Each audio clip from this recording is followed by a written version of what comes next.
নমস্কাৰ সকলোকে স্বাগতম জনাইছো আমাৰ চেনেলৰ অন্য এটা ভিডিঅলৈ। আগন্তুক 29 ছেপ্টেম্বৰ তাৰিখে অনুষ্ঠিত হ'ব লগা গ্ৰেড 3 আৰু ড্ৰাইভাৰ পোষ্টসমূহ আৰু লগতে গ্ৰেড 4 এক্সামৰ বাবে উপযোগী হোৱাকৈ কিছুমান গুৰুত্বপূৰ্ণ প্ৰশ্ন লৈ আহিছো, গতিকে ভিডিঅ'টো সম্পূৰ্ণকৈ চাবলৈ চেষ্টা কৰিব।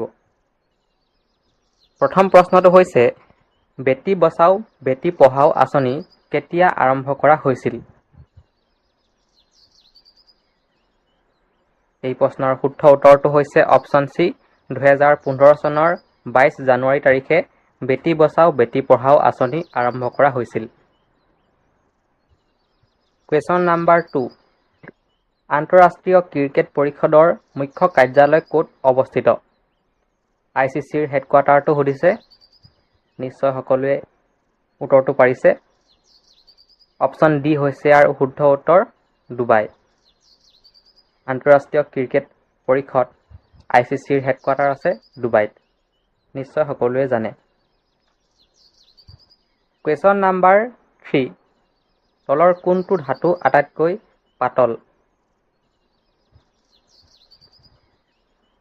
শুদ্ধ উত্তৰটো হৈছে অপশ্যন বি, লিথিয়াম ধাতুটো আটাইতকৈ পাতল। কুৱেশ্যন নাম্বাৰ 4, শব্দৰ প্ৰাবল্য জুখিবৰ বাবে একক কি? শুদ্ধ উত্তৰটো হৈছে অপশ্যন এ, শব্দৰ প্ৰাবল্য জোখাৰ এককটো হৈছে ডেচিবেল। কুৱেশ্যন নাম্বাৰ 5, আন্তঃৰাষ্ট্ৰীয় যোগ দিৱস 2024ৰ বিষয়বস্তু কি? 21 জুন তাৰিখে বিশ্ব যোগ দিৱস পালন কৰা হয়, ইণ্টাৰনেশ্যনেল য়োগা ডে। 2024 চনৰ যোগ দিৱসৰ বিষয়বস্তুটো কি সুধিছে? এই প্ৰশ্নৰ শুদ্ধ উত্তৰটো হৈছে option B, yoga for self and society. 2024 চনৰ আন্তঃৰাষ্ট্ৰীয় যোগ দিৱসৰ বিষয়বস্তু। কুৱেশ্যন নাম্বাৰ 6, তেজৰ pH-ৰ মান কিমান? নিশ্চয় সকলোৱে উত্তৰটো পাৰিছে। অপশ্যন ডি হৈছে আৰু শুদ্ধ উত্তৰ, তেজৰ pH-ৰ মান হৈছে 7.35 to 7.45। যিহেতু pH-ৰ লগত জড়িত প্ৰশ্ন এটা গ্ৰেড 3 এক্সামত আহিছিলে, গতিকে এনেধৰণৰ প্ৰশ্নসমূহ সকলোৱে চাই যাব। কুৱেশ্যন নাম্বাৰ 7, কোনটো সাংবিধানিক সংশোধনে ভোটদানৰ বয়স 21 বছৰৰ পৰা 18 বছৰলৈ সলনি কৰিলে? শুদ্ধ উত্তৰটো হৈছে option B, 61 number amendment.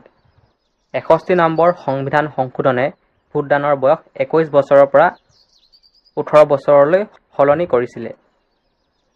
Question number 8, ভাৰতৰ নিৰ্বাচন আয়োগৰ মতে এটা ৰাজনৈতিক দলক ৰাষ্ট্ৰীয় দল হিচাপে স্বীকৃতি পাবলৈ হ'লে অন্ততঃ কিমানখন ৰাজ্যৰ স্বীকৃতিপ্ৰাপ্ত ৰাজনৈতিক দল হিচাপে গণ্য কৰিব লাগিব?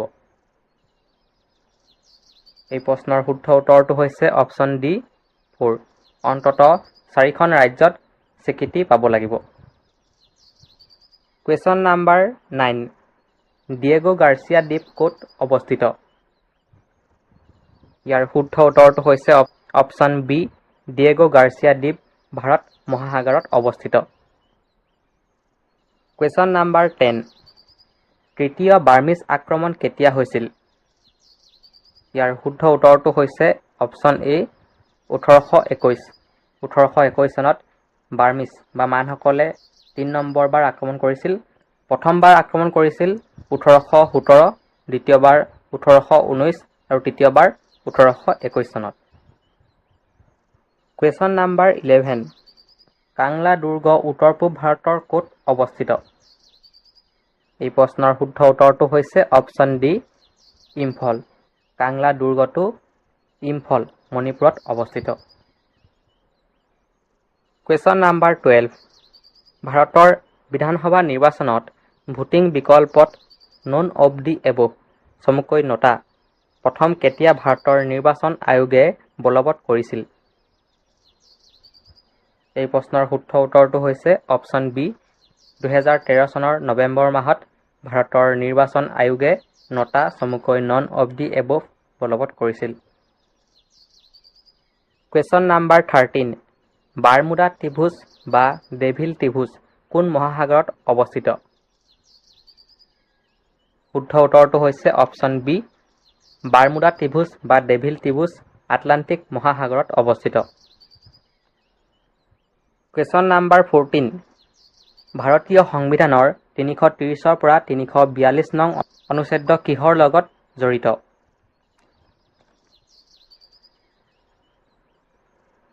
নিশ্চয় সকলোৱে উত্তৰটো পাৰিছে। অপশ্যন ডি হৈছে ইয়াৰ শুদ্ধ উত্তৰ। ভাৰতীয় সংবিধানৰ 330 পৰা 342 নং অনুচ্ছেদৰ অধীনত লোকসভাত অনুসূচিত জাতি আৰু অনুসূচিত জনজাতিৰ সংৰক্ষণৰ ব্যৱস্থা কৰা হৈছে। কুৱেশ্যন নাম্বাৰ 15 জগতগুৰু বুলি কাক জনা যায়?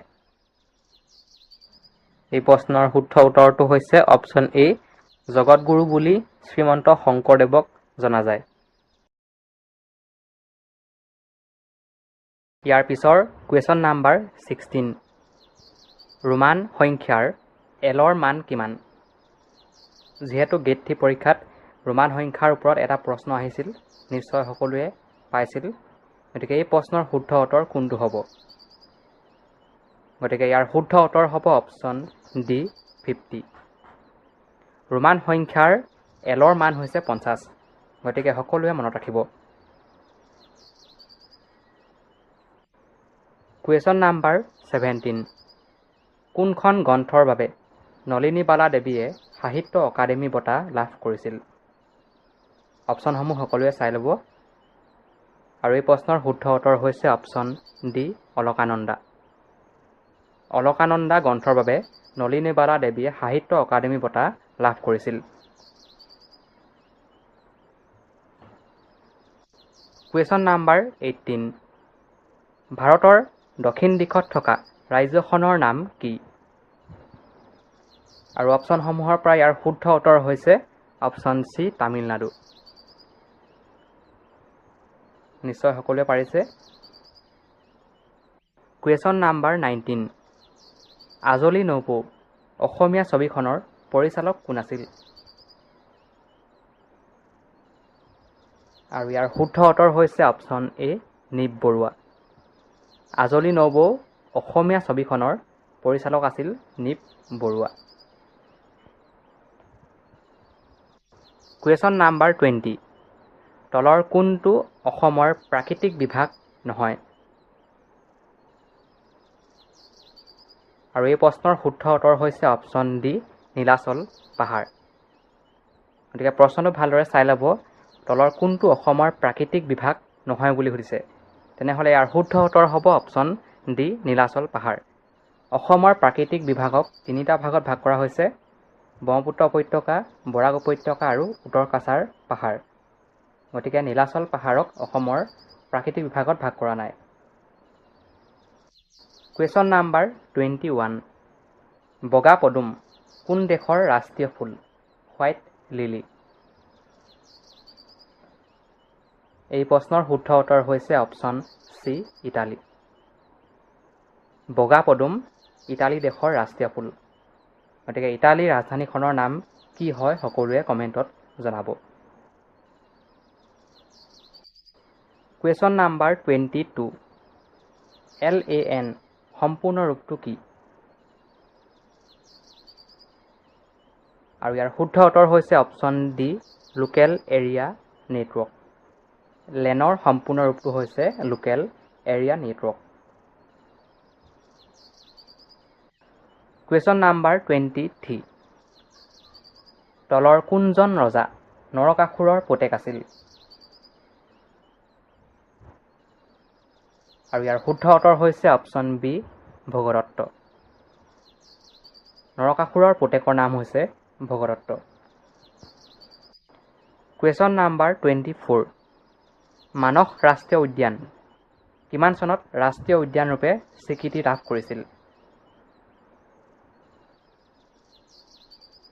আৰু শুদ্ধ উত্তৰ হৈছে অপশ্যন বি 1990 চনত।